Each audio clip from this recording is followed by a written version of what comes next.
ৰংঘৰ আছে শিৱসাগৰত কাৰেংঘৰটো গড়গাঁৱত তুমি মৰমী ওলাবা দেই গৰম বন্ধৰ ভিতৰত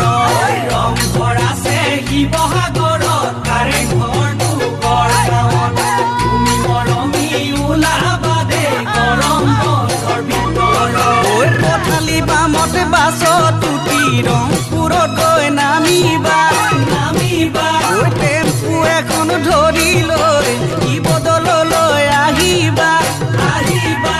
তাতে দুয়ো আশীৰ্বাদ ল'ম মৰমী লগৰ কাকো নকবা ঐ লগৰ কাকো নকবা।